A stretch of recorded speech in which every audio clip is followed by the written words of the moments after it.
కీరవాణి గారి కంపోజిషన్లో రాంబాబు గోసాల గారు రాసినటువంటి ఈ బ్యూటిఫుల్ సాంగ్ని మనం చూడడం జరిగింది. Today's event partners R J media entertainment at your door step. Thank you so much J media. And ఇక ఆలస్యం చేయకుండా మనం పిలిచేయబోతున్నాము. పదవుల్ని గెలవడం మాత్రమే కాదు, ప్రజల మనసుల్ని కూడా గెలిచినటువంటి మా నాయకుడు, ఆర్ పవర్ స్టార్, జనసేనాని పవర్ ఏమిటో చూపించినటువంటి ద ట్రూ లీడర్ హరిహర వీరమల్లుగా ఫుల్ డెడికేషన్తో పవర్ఫుల్గా మనకి ఇంటెన్స్గా కనిపించబోతున్న పవర్ స్టార్ పవన్ కళ్యాణ్ గారిని సాదరంగా వేదికపైకి ఆహ్వానించేస్తున్నాము. ఇటువంటి ఎన్నో సూపర్ డూపర్ హిట్ సినిమాల్ని ఇవ్వడం మాత్రమే కాదు, రాజకీయ నాయకుడిగా చరిత్రని తిరగరాసినటువంటి true leader our power star Pawan Kalyan గారికి సాదర స్వాగతం పలుకుతున్నాము. అండ్ అలాగే ఏఎం రత్నం గారికి శుభాకాంక్షల్ని తెలియజెప్తూ ఉన్నాము. ఖుషీ సినిమా విడుదలై 19 సంవత్సరాలు అవుతుంది. మళ్ళీ వాళ్ళిద్దరి కాంబినేషన్లో ఈ సినిమా వస్తుంది. So wishing them super success.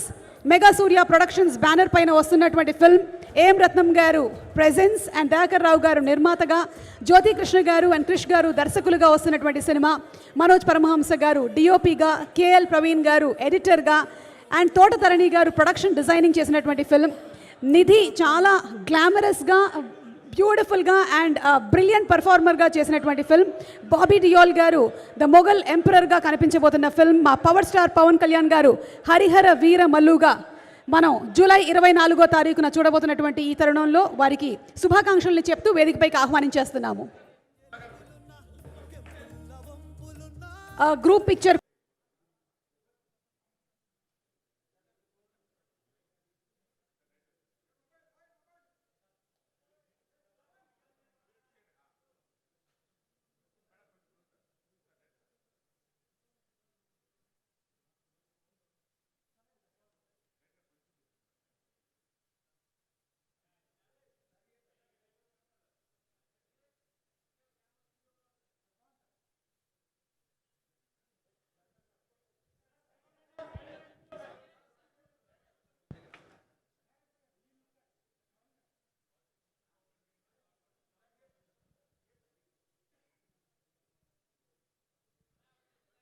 Thank you so much. I'm requesting Pawan Kalyan Garu to please speak.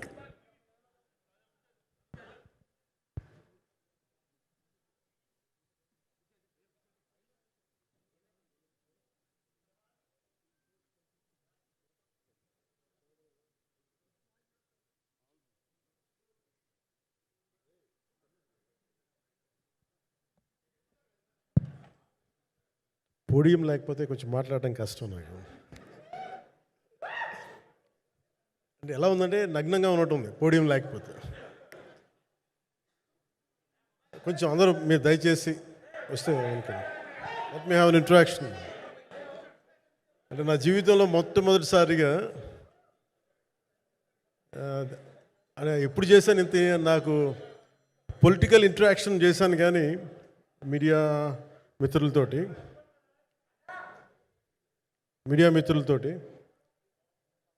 Cinema పరంగా నేను ఎప్పుడు ఆలోచించలేదు, ఎప్పుడు నాకు చేయలేదు.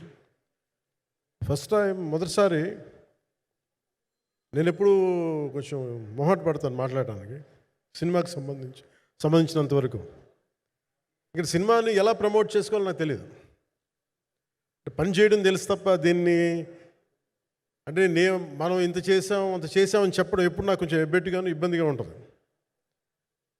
నేను చాలా యాక్సిడెంటల్ యాక్టర్ అండ్ ఇంకా గత్యంతరం లేక టెక్నీషియన్ అయిన వాడిని. నాకు నచ్చే సన్నివేశాలు, నచ్చే సినిమాలు చేసుకోవడానికి.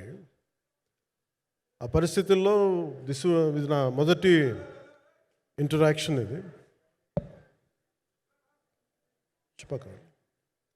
నా పర్లేదు కూర్చోండి.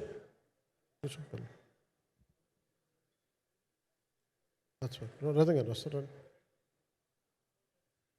అంటే ఇదంతా చేయడానికి, మీడియా మాట్లాడడానికి ఇదేదో నాకు పొగరు అహంకారం ఏం కాదు.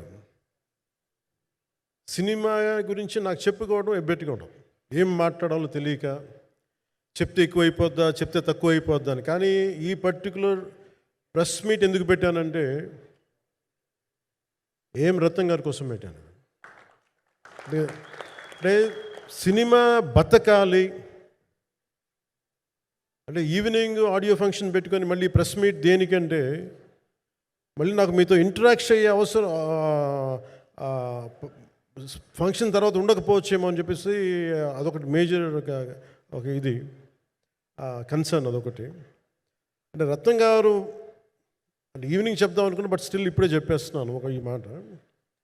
త్రివిక్రమ్ గారు రాసిన ఒక డైలాగు అజ్ఞాతవాసిలో, ఒక చిన్నపాటి సౌకర్యం కోసం, ఇక్కడ మీరు కూర్చున్న ఒక చిన్నపాటి కుర్చీ కోసం ఒక యుద్ధమే చేయాల్సి వస్తుంది.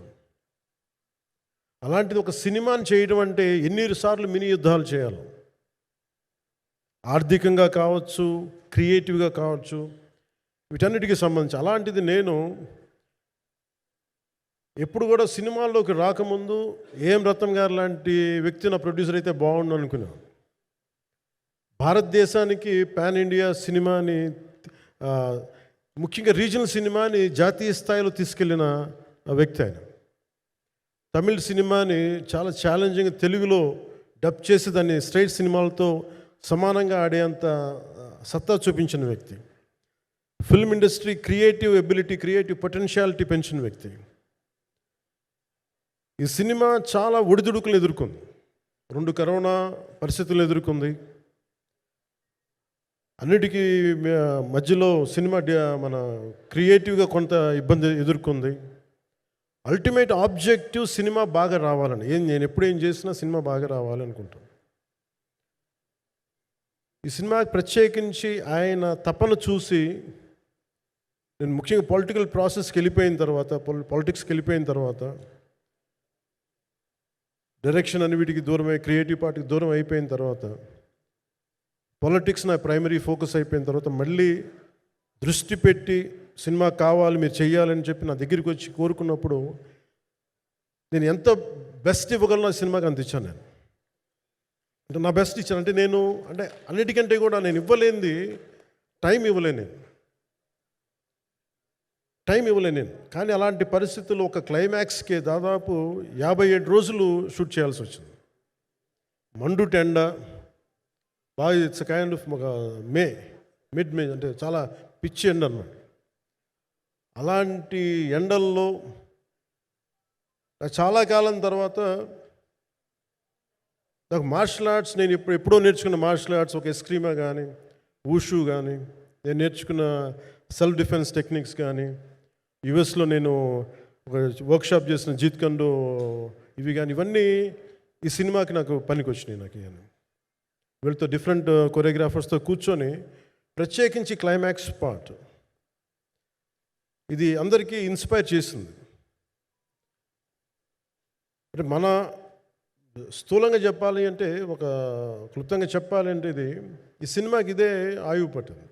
ఈ ఫస్ట్ పార్ట్కి ఎక్కడో కొల్లూరు నుంచి, మన కృష్ణానది తీరం కొల్లూరు, విజయవాడ సమీపంలో ఉన్న కొల్లూరు ప్రాంతం నుంచి దొరికిన ఒక కోహినూరు వజ్రం నుంచి అది ఎటు మన గోల్కొండ రాజుల దాకా వచ్చింది, మన హైదరాబాద్ సుల్తాన్ల దాకా ఎలా వచ్చింది, దీని ట్రావెల్ ఇటు వెళ్ళింది. ఇవన్నీ జరిగినప్పుడు దీని నేపథ్యంలో జరిగే కథ ఇది. ముఖ్యంగా ఈ ఫౌండేషనల్ వర్క్ చేసిన వ్యక్తి క్రిష్ జాగర్లమూడి గారు చాలా హై కాన్సెప్ట్తో పట్టుకొచ్చారు దీన్ని. ఆయనను రత్నం గారు నా దగ్గరికి వచ్చినప్పుడు చాలా బాగా నచ్చి వెంటనే చేశాను. చేసిన తర్వాత ఒక్కొక్కటి కరోనా నిజంగా ఇంపాక్ట్ వచ్చింది. అంటే ఎలా ఉండదంటే, ఎంత హార్డ్గా ఉండదంటే ఇండస్ట్రీ, అది ఎవరిని తప్పు పట్టలేము. ఒకప్పుడు ఆయన వెంట చుట్టిన నిర్మాతలు, ఆయన వెంట తిరిగిన డిస్ట్రిబ్యూటర్స్, హీరోస్, అందరికీ అలాంటి వాళ్ళకి ఒక నిర్మాతగా ఆయన తపన పడుతుంటే నాకు అంటే ఆయన కోసం ఖుషి తీస్తున్నప్పుడు కానీ ఆయనతోటి ఎంత సౌకర్యం ఇచ్చారంటే, అసలు మాకు 1 month ముందు ప్రీ ప్రొడక్షన్ అయిపోయి నాకు అంత సౌకర్యాన్ని ఇచ్చారు. నేను కంపోజ్ చేసిన యాక్షన్ సీక్వెన్సెస్ కానీ, ఫైట్స్ కానీ, ఖుషీకి నాకు ఆల్రెడీ ఒక 1 month 1.5 month థియేటర్ నాకు ఇచ్చేసి, మన సురేష్ ఎఫెక్ట్స్ థియేటర్ మొత్తం ఇచ్చి నాకు అంత లగ్జరీ ఇచ్చిన వ్యక్తి ఆయన నలిగిపోతుంటే నాకు నిజంగా చాలా బాధేస్తుంది. ఒకసారి it is not about money, it's not about success, it's about standing by whom you trust, who stood for the people and who stood for the industry. నాకు ఎందుకు ఇది మీతో పంచుకోవాలనిపించింది. సినిమా ఎంత విజయం, ఇది నాకు నిజంగా తెలియదు. ఎందుకంటే నేను ఇట్లా అనుకోవచ్చు, ఇంకోలా కానీ ఒక్కటి మటుకు చాలా సిన్సియర్గా చెప్పగలను. Krish came out with very good concept. చాలా హై కాన్సెప్ట్ పట్టుకొచ్చారు. కొంత వ్యక్తిగత కారణాలు, కొన్ని ప్రొఫెషనల్ కారణాలు ఆయన ప్రాజెక్టుకి బయటికి వెళ్ళినా కానీ దీన్ని ఫౌండేషనల్ వర్క్ చేసిన క్రిష్ గారికి మనస్ఫూర్తిగా నా హృదయపూర్వక ధన్యవాదాలు తెలియజేస్తాను మా అందరి తరఫున. అలాగే తర్వాత స్టెప్ ఇన్ అయ్యింది మన జ్యోతికృష్ణ గారు. నేను ఖుషి సినిమా చేస్తున్నప్పుడు అప్పుడే లండన్ ఈ ఫిల్మ్ మేకింగ్ కోర్స్ చేసి మన డైరెక్షన్లో ఇన్స్టిట్యూట్ అంతేనా డైరెక్షన్ ఫిల్మ్ మేకింగ్ కోర్స్ చేసి అప్పుడే గ్రాడ్యుయేట్ అయ్యి వచ్చి అప్పటి నుంచి ఉన్నప్పుడు బట్ యాక్చువల్ తనతో మాట్లాడుతుంటే మోస్ట్ సెన్సిబుల్ డైరెక్టర్ అనిపించారు. ఈ ఒక టైంలో ఏమనిపించిందంటే బయట ఉన్న మాటలు కానీ అసలు సినిమా వస్తుందా లేదా బయటికి అని ఉండేది. కానీ మాకు ఎప్పటికప్పుడు నీరసం పడిపోయినప్పుడల్లా నాకు నీరసం వచ్చేసేది. సినిమా అవ్వదా అనుకున్నప్పుడల్లా దీనికి ప్రాణవాయువునిచ్చిన వ్యక్తి కీరవాణి గారు. ప్రతిసారి నేను వర్క్ చేసి నేను ఎందుకంటే సినిమా చివరి దాకా నేను నమ్మను. ఎప్పుడు నేను ఒక సినిమాని నేనేం నమ్ముతాను, చిన్నప్పటి నుంచి వెరీ ఫార్మేటివ్ ఇయర్స్లో నుంచి కూడా ఒక మంచి సినిమా గురించి నువ్వు మాట్లాడక్కర్లా, రిలీజ్ అయితే బాగలేకపోతే ఎలాగ మాట్లాడక్కర్లా. అందుకే నేను ఎప్పుడు సినిమా క్వాలిటీ మీద దృష్టి పెడతాను తప్ప ఇంక మిగతా వాటి మీద మాట్లాడను. అందుకే నాకు ఎప్పుడు ఈ మాట్లాడటం అనే దాని మీద ఎప్పుడు దృష్టి పెట్టలేం. కానీ ఫస్ట్ టైం ఈ సినిమాకి చాలా అవసరం అనిపించింది. ఎందుకని ఒక నిర్మాతలు కనుమరుగవుతున్న ఈ సమయంలో ఒక బలమైన సినిమా తీసి ఒడిదుడుకుల్ని తట్టుకోగలిగి ఒక నిర్మాత కనుమరుగవ్వకూడదు. ఆయన పక్కన ఏది ఉండాలని అండగా ఉండాలని చెప్పేసి నేను అన్నీ వదిలి ఇంత బిజీ షెడ్యూల్స్ అన్నీ వదిలేసి ఒకవైపు నన్ను నా ప్రత్యర్థులు తిడుతున్నా కానీ సినిమాలకి వెళ్ళిపోయిన తిడుతున్నా కానీ ఇదేంటంటే నాకు అన్నం పెట్టింది ఇది నాకు నా సినిమా పరిశ్రమ. అంటే ఇక్కడున్న మిత్రులందరూ కూడా చాలామందికి నేను ఇండివిజువల్ ఇంటర్వ్యూస్ ఇచ్చాను. నేను చాలాసార్లు నాగేంద్ర కానీ మీరు కానీ చాలామందికి వీళ్ళందరికీ చాలామందికి నేను వ్యక్తిగతంగా తెలుసు. కాకపోతే నాకు సినిమా అంటే నేను సినిమా గురించి ఎక్కువ చెప్పలేక ఎక్కువ మాట్లాడలేను కానీ బట్ నాకు నిజంగా సినిమా మీద అపారమైన గౌరవం, సినిమా మీద అపారమైన ఆసక్తి, నాకు ప్రాణవాయువు అది. Story telling is a necessity for all each and every individual. So cinema అది మనకు కల్పిస్తుంది, సినిమా మనకి అలాంటి. కానీ ఈ సినిమా ప్రత్యేకించి చాలా ఛాలెంజింగ్ సర్కమ్స్టాన్సెస్లో, చాలా ఒడిదుడుకుల్లో, యాడ్వర్స్ కండిషన్స్లో కూడా మనస్ఫూర్తిగా దీన్ని ముందుకు తీసుకెళ్ళి ఆర్థిక ఇబ్బందులు ఎన్ని వచ్చినా కానీ అంటే నాకు పొలిటికల్గా పేరుండొచ్చు, దేశవ్యాప్తంగా నేను తెలిసి ఉండొచ్చేమో కానీ సినిమా పరంగా వచ్చేటప్పుడు నేను చాలా హీరోస్తో కంపేర్ చేస్తే వాళ్ళందరికంటే చాలా తక్కువ నేను. సో దానికి ఉండే ఇబ్బందులు దానికి ఉంటాయి. మిగతా వాళ్ళకి బిజినెస్ అయినందుకు నాకు బిజినెస్ అవ్వదు, వాళ్ళకు వచ్చినందుకు నాకు రాకపోవచ్చు. ఎందుకంటే నా దృష్టి నా కాంపిటేటివ్నెస్ ఎప్పుడు నేను సినిమాల మీద పెట్టలేదు. నేను ఇప్పుడు సొసైటీ పొలిటికల్ ప్రాసెస్ పెట్టాను కానీ ఎప్పుడు సినిమా మీద నేను ఎంత ఉండాలనేది నేను ఎప్పుడు పెట్టలేదు. నేను ఎప్పుడు చాలాసార్లు మన నాగేంద్ర కానీ మిగతా మన సూపర్ హిట్ మన కీర్తిశేషులు బిఆర్ రాజు గారు చనిపోయారు, ఆయనకి ఇంటర్వ్యూస్లో కూడా ఉంటుంది. ఈ చిత్ర పరిశ్రమ చాలామంది హీరోస్ ఉంటారు, వాళ్ళలో నేను వన్ ఆఫ్ ది హీరో అంతే. నాది ఒక సంవత్సరంలో ఒక ఫ్రైడే ఒక థర్స్డే రిలీజ్ అవుతుంది అంతే, అంతకుమించి తప్ప ఇది అందరి పరిశ్రమ అందరూ రావాలి అలాంటిది నేను కోరుకునేవాడిని నేను. సో దాంట్లో భాగంగా రత్నం గారు లాంటి నిర్మాత బతికుండాలి, రత్నం గారి నిర్మాతకి ఇబ్బందులు కలగకూడదని చెప్పి లాస్ట్ మినిట్లో ఇంక చూసిన తర్వాత I stepped in to it. నేను భుజాల మీదకి తీసుకున్నాను ఇది. క్లైమాక్స్ని ఎలా భుజాల మీదకి అంటే ఎందుకంటే ముఖ్యంగా ఇక్కడ ఇది ఇంకొక బలమైన స్టార్ కాస్టింగ్ చాలా బాగా చేశారు ఆయన. ముఖ్యంగా బాబీ డియోల్ గారిని అంటే ఈరోజు చూస్తుంటే నాకు అదే అనిపించింది. ఈరోజు మన ప్రెస్ మీట్ కూడా నేను వచ్చాను. పాపం అందరూ ఎంత బిజీగా ఉన్నారని కొన్ని రాత్రుల నుంచి నిద్రలేదు. మన మనోజ్ పరమహంస గారికి కానీ, రత్నం గారికి కానీ, జ్యోతి గారికి కానీ పాపం ఈ సినిమా ప్రమోషన్ సింగిల్ హ్యాండెడ్గా పాపం నిధి అగర్వాల్ భుజాల మీద వేసుకొని నాకే బాధ అనిపించింది. పాపం ఒక అమ్మాయి తన కెరీర్ తను చూసుకోవాల్సిన అమ్మాయి కూర్చోబెట్టి నాకే సిగ్గు అనిపించింది. I have to truly appreciate you. అంటే చాలా పాపం అన్నీ వెళ్తూ ఉంటే నాకు ఇదేంటి సినిమాని అనాథలా వదిలేశారండి అనిపించింది. సో నాకేమనిపించింది, ఈ సినిమాకి ఎవరు అనాథలా వదలలేదు, నేను ఉన్నానని చెప్పడానికి వచ్చాను ఈ రోజున. ఎందుకంటే నేను కోట్లాది మంది ప్రజలకి అండగా ఉండేవాడిని, దేశంలో ఉండే సమస్యలకి స్పందించేవాడిని. అలాంటిది తెలుగు సినిమాకి, నా సినిమాలకి మీకు తెలుసు గతంలో ఎన్నిసార్లు ఇబ్బందులు పెట్టారు. అదే మన ప్రభుత్వం అక్కడికి రాగానే వెంటనే సాధారణంగా గుండెలు హృదయ కవాటాలు తెరిచి మరి ఆహ్వానించాం. ఏమీ కృతజ్ఞత కూడా ఆశించలేదు. అంత చిత్ర పరిశ్రమను అంత గుండెల్లోకి తీసుకుంటాం. అలాగే దీనికి సంబంధించి అలాంటిది నా సినిమాని నేను ఎందుకు వదిలేస్తాను? ఎందుకంటే ఇది ఇంకో సినిమా కాదు, ఒక మేకప్ మ్యాన్గా ప్రారంభమయ్యి ఇంకో ప్రొడ్యూసరు, డబ్బులున్న ప్రొడ్యూసరు, పెద్ద జీవితాల నుంచి వచ్చిన ప్రొడ్యూసరే కాదు, చాలా చిన్న స్థాయి నుంచి, చాలా చిన్న స్థాయి, ఒక మేకప్ మ్యాన్ స్థాయి నుంచి బాయ్గా స్టార్ట్, అంటే చిన్నపాటి అసిస్టెంట్గా స్టార్ట్ అయ్యి చాలామంది మన సీనియర్ దర్శకులందరి దగ్గర పనిచేసి అంచెలంచెలుగా ఎదిగి నిర్మాత అయ్యి దర్శకుడయ్యి స్క్రీన్ ప్లే రైటర్ అయ్యి, మీరు ఏమన్నానంటే ఆయన మౌనంగా ఉంటారు. ఎవరు ఎన్ని ఇబ్బందులు పెట్టినా మౌనంగా ఉంటారు. ఆయన మౌనం ఒకసారి నాకు విపరీత అసహనానికి గురి చేసేస్తుంది. మీరు ఏదైనా మాట్లాడాలంటే ఎవరు ఇబ్బందులు పెట్టి ఏం ఎదురు తిరగరు ఏంటంటే ఇలా అంటారు, ఏం చేయాలి. ఇంకా ఇలాంటి వ్యక్తికి ఆయన మౌనం నన్ను ఇలా రోడ్ల మీదకి వచ్చి ఇలా మీ దగ్గరికి ముందు నుంచోబెట్టింది. అంటే ఆయన ఏంటంటే చెప్తారు, ఆయన మౌనం అంటే రమణ మహర్షి నుంచి బాగా నేర్చుకున్నట్టున్నారు. మౌనం అన్నిటికీ సమాధానం.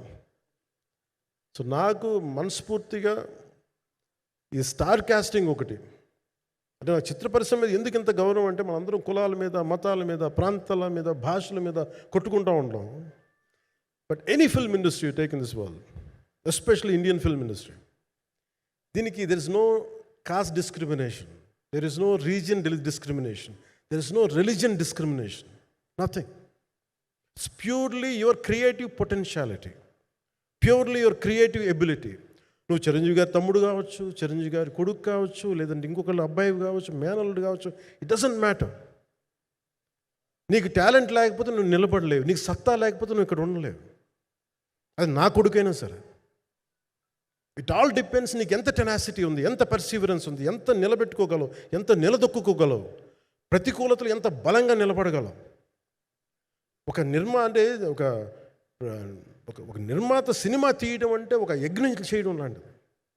తిట్లు తినాలి, ఇబ్బందులు పడాలి, అన్నీ పడిన తర్వాత ఫైనల్ డబ్బులు మిగిలితే కూడా లేదు తెలియదు. ఇలాంటి పరిస్థితుల్లో నాకేమనిపించిందంటే ఈయన పడ్డ కష్టం చెప్పాలనిపించింది ఈ రోజున. ఈ ప్రెస్ మీట్ తాలూకు ముఖ్య అంశం, ఒక చిన్న స్థాయి నుంచి వచ్చిన వ్యక్తి నిర్మాతగా ఎదిగి ఆయనకున్న పాపం ఆయన మంచితనం ఆయన్ని శాపంగా అవ్వకూడదని చెప్పి ఒక ఉద్దేశంతో ఆయన మంచితనం చెప్పాలి, ఆయన ఒక మంచి సినిమా చేశారని చెప్పడానికి నేను ఈ రోజున మీ ముందుకు వచ్చాను. ఎందుకంటే నేనేం నమ్ముతానంటే సినిమా బాగుంటే ఎలాగో చూస్తారు, దీని గురించి చెప్పక్కర్లేదు. సినిమా బాగాలేకపోతే ఎలాగో చూడరు, మీరు ఎంత పబ్లిసిటీలు చేయండి ఇవన్నీ అనుకోండి. అందుకే నేను పెద్ద ఎక్కువ మాట్లాడడానికి ప్రయత్నం చేయను. కానీ ఈ పర్టికులర్ రోజు మటుకు, ప్రత్యేక ఈ రోజు మటుకు ఆయన పడ్డ కష్టం ఈ సినిమాకి, అలాగే ఒక్కొక్క కాస్టింగ్ ఆయన చేసింది, దీనికి నేను కృషి గారిని కూడా చాలా మనస్ఫూర్తిగా అభినందిస్తున్నాను. ఎందుకంటే ఆయన కూర్చున్నప్పుడు ఎంతమందిని పెట్టాం, ఒక ఔరంగజేబ్గా మిగతా నటులు ఒకళ్ళిద్దరు యాక్టర్స్ని పెట్టి కూడా ఒకళ్ళ చేత యాక్ట్ చేయించాం ఒకళ్ళ చేత. కానీ Bobby Deol so apt for Aurangzeb, ఎంత కన్విక్షన్తో చేశాను. అప్పటికి ఆయనకి ఇంకా ఆయన చేసిన హిందీ సినిమాలు కూడా రాలేదు ఇంకా ఆయనకి. ఎంత కన్విక్షన్తో చేశారంటే నాకు నిజంగా ఆయనతో యాక్ట్ చేయడం చాలా ఆనందాన్ని ఇచ్చింది. సో అలాంటి బాబీ డియోల్ గారిని మొత్తం pan India, Manoj Paramahamsa was roped in last. ఇంకా సినిమా ఎట్లా మనం అయిపోవాలి, నేను పాలిటిక్స్కి వెళ్ళిపోయిన తర్వాత, డిప్యూటీ సీఎం బాధ్యతలు తీసుకున్న తర్వాత అందరికీ అయిపోయింది, ఇంకా సినిమాలు చేయలేడు ఇతను, ఎలా చేస్తాడంటే నాకు తెలుసు కష్టం అని.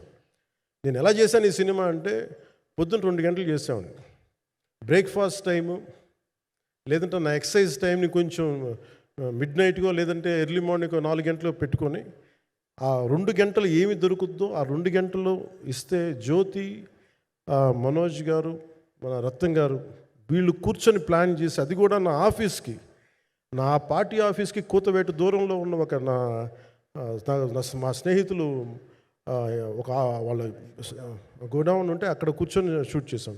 ఎంత మండుటెండ అంటే అసలు దాంట్లో కూర్చొని మ్యాట్ వర్క్ చేసి మీరు ఫైనల్ రిజల్ట్స్ చూస్తే ఇది ఇక్కడ చేశారంటే అంత ఆశ్చర్యం అనిపిస్తుంది. And hats off to Manoj Paramahamsa garu. And ఈ సీన్స్ అన్నిటికీ ప్రీ విజువలైజేషన్, ప్రతి సీన్ చేయబోయే ముందు అసలు నాకు ఏమనిపించిందంటే సినిమా చేయగలమా లేదనని పరిస్థితుల్లో జ్యోతికృష్ణ గారు ముందుకు వచ్చి నాతో మాటలు నేను చెప్పలేదని, ఇది ఇలా చేస్తాం అలా చేస్తాం ఏం చెప్పలా, ఏమి చేయబోతున్నాడో ఎవ్రీథింగ్ వాజ్ ప్రీ విజువలైజ్డ్. ఈ సీన్ ఇలా ఉండబోతుంది, ఈ చేయబోయే సీన్ ఇలా ఉన్నది. నాకు దాని మీద ఆత్మవిశ్వాసం కలిగింది. నాకు లేదు, ఒక సత్తా ఉన్న దర్శకుడు, తెలుగు చిత్ర పరిశ్రమకి సైజ్ తీయగలిగేవాడు, మంచి సాలిడ్ ఎడిటింగ్ సెన్స్ ఉన్నవాడు, మ్యూజికల్ సెన్స్ ఉన్నవాడు. అలాంటి వ్యక్తికి మనోజ్ పరమహంస గారు తోడారు. వీళ్ళిద్దరు కాంబినేషన్లో రత్నం గారి అనుభవంతో ఈ రోజున ఒక మంచి ప్రోడక్ట్ అయితే తీసుకొచ్చాం. ఇది ఎలా ఉంటుంది, ఎలా ఉండబోతుంది, ఎంత హిట్ అవుతుంది అనేది ఇది సంపూర్ణంగా ప్రజల చేతిలోనే ఉంటుంది. అది ఏ స్థాయిలో ఇది ఉంటుంది అనేది అది ప్రజలు చెప్పాల్సింది తప్ప ఇది నేను చెప్పుకునేది కాదు. బట్ నా వరకు నేను ప్రత్యేకించి నేను వ్యక్తిగతంగా చేసింది ఈ సినిమాకి అపార్ట్ ఫ్రమ్ యాక్టింగ్ కాంట్రిబ్యూషన్, నేను ఏ సినిమా చేసినా ప్రతి సన్నివేశంలోనూ ప్రతి సాంగ్ అండ్ డాన్స్లో కూడా కొన్నిసార్లు నేను చేయలేక, నేను ఒక రిలక్టెంట్ యాక్టర్లో ఎలాగో టెక్నీషియన్గా కూడా నాకేంటంటే సుస్వాగతం సినిమాలో నన్ను తీసుకెళ్ళి వైజాగ్లో బస్సు మీద ఎక్కించి డ్యాన్స్ చేయమన్నారు. చచ్చిపోయిన డ్యాన్స్ ఇలాగా. ఇంకా మిగతా వాళ్ళకి ఎంత తేలికైన డ్యాన్స్ నాకు చేయాలంటే నేను గింజుకుపోయి నేను అనుకున్నాను ఈ రోజు ఇంక సినిమాలు మానేస్తాను చెప్పి మౌదినికి ఫోన్ చేసి కూడా చెప్పాను, చాలా పర్యాలు చెప్పాను. అలాంటి అందుకని నాకేంటంటే సాంగ్ అండ్ డ్యాన్స్ కూడా నేను ఎలా చేయగలను దానికి అనుకోగా నేను ఎత్తుక్కుంటాను. అలాగే యాక్షన్ సీక్వెన్స్ కూడా రియల్ లైఫ్లో కొడితే ఎలా ఉంటుంది, మార్షల్ ఆర్ట్స్లో సాధన ఉన్నవాడిని, ఈ లాట్ ఆఫ్ వర్క్షాప్స్, ఈ మార్షల్ ఆర్ట్ వర్క్షాప్స్ చేసిన వాడిని కాబట్టి హౌ రియలిస్టిక్ వీ కెన్, ఎంత సహజంగా మనం వెళ్ళగలం, వీటి మీద ఒక అవగాహన ఉన్నవాడిని కాబట్టి చాలాసార్లు కూర్చుంటాను. కానీ ప్రత్యేకించి ఈ 20 minutes లాస్ట్ సీక్వెన్స్ ఇది 2 partsగా ఎలా అయింది అంటే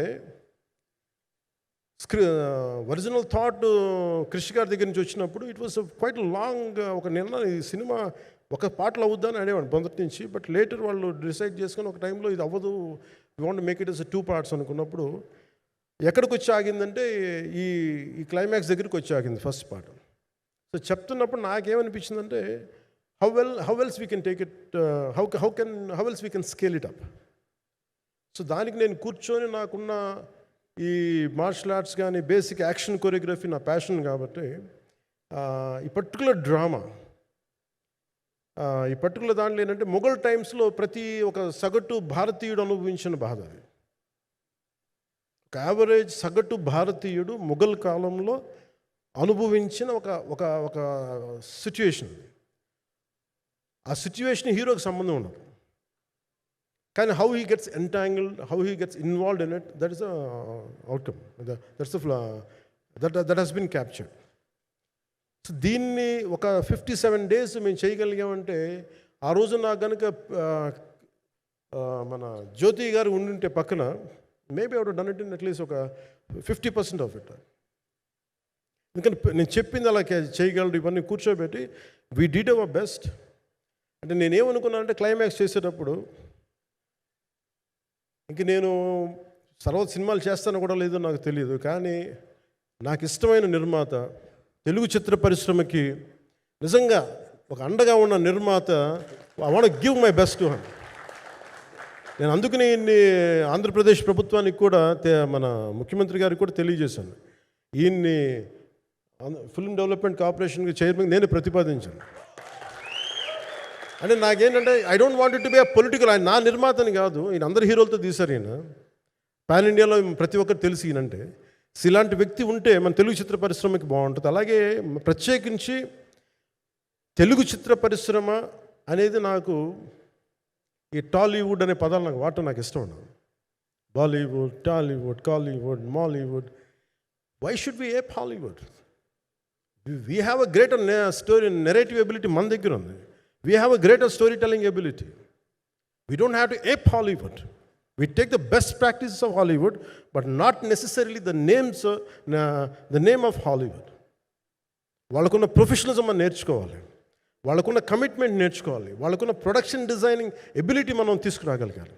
సో ఇవన్నీ నేను నా పరిధిలో ఈ రోజున ఆంధ్రప్రదేశ్ ప్రభుత్వం ప్రత్యేకించి ఈ శాఖ నా పరిధిలో ఉంది కాబట్టి దానికి ఆయన పేరు ప్రతిపాదించాను. నా ఉద్దేశం ఏంటంటే తెలుగు చిత్ర పరిశ్రమ తెలంగాణలో ఉన్న, కర్ణాటకలో ఉన్న, చెన్నైలో ఉన్న ఏదైనా సరే తెలుగు చిత్ర పరిశ్రమ, భారతీయ చిత్ర పరిశ్రమకి చాలా మంచి జరగాలి, ఇలాంటి వ్యక్తి ద్వారా ఏదైనా చేద్దాం అనే ఉద్దేశంతో ఆయన పేరు ప్రతిపాదించాను. భవిష్యత్తులో అవుతారని మనస్ఫూర్తిగా నేను ఆశిస్తున్నాను. అందుకని అన్నీ నా చేతిలో ఉండవు కదా, అందుకని చెప్తాను. ఇఫ్ అండ్ బట్ చెప్పాలి కదా. సో ప్రత్యేకించి మీ అందరికీ నా హృదయపూర్వక ధన్యవాదాలు తెలుపుకుంటూ నెక్స్ట్ 2-3 డేస్లో I try to give as many interviews as I can. Nidhi I'm grateful to you. పాప చాలా తపన పడి ఉంటారు. ఈరోజు ఎలా ఉంది అంటే నాకు ఎలా అనిపించిందని, ఇందాక నేను వస్తున్నప్పుడు ఎవరు లేరు, వీళ్ళు కూడా ఎవరు లేరు. నేను వచ్చి చాలాసేపు కారులో కూర్చున్నాను, ఎందుకంటే మళ్ళీ మీరు తిట్టకూడదు, లేట్ వచ్చాడు, నీకు డిప్యూటీ సీఎం అయితే పొగలు వచ్చేస్తాను మీరు అంటారని. నాకు అట్లా అనిపించలేదు.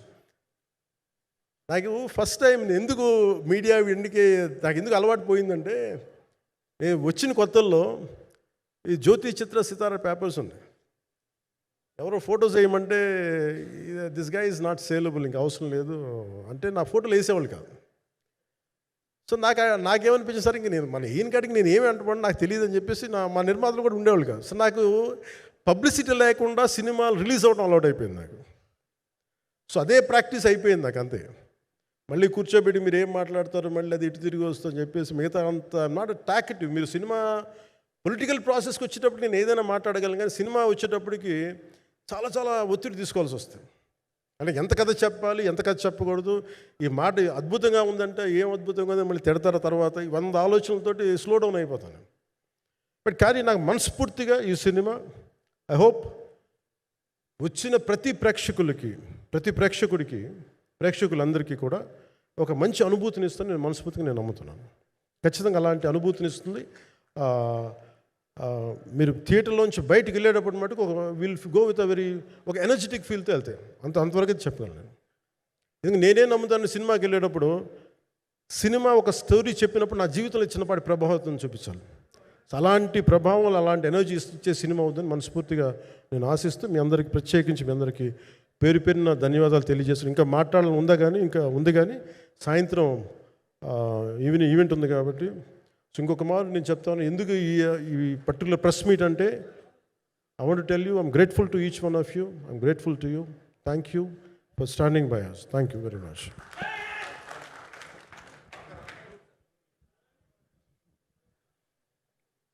మీడియా మిత్రులందరికీ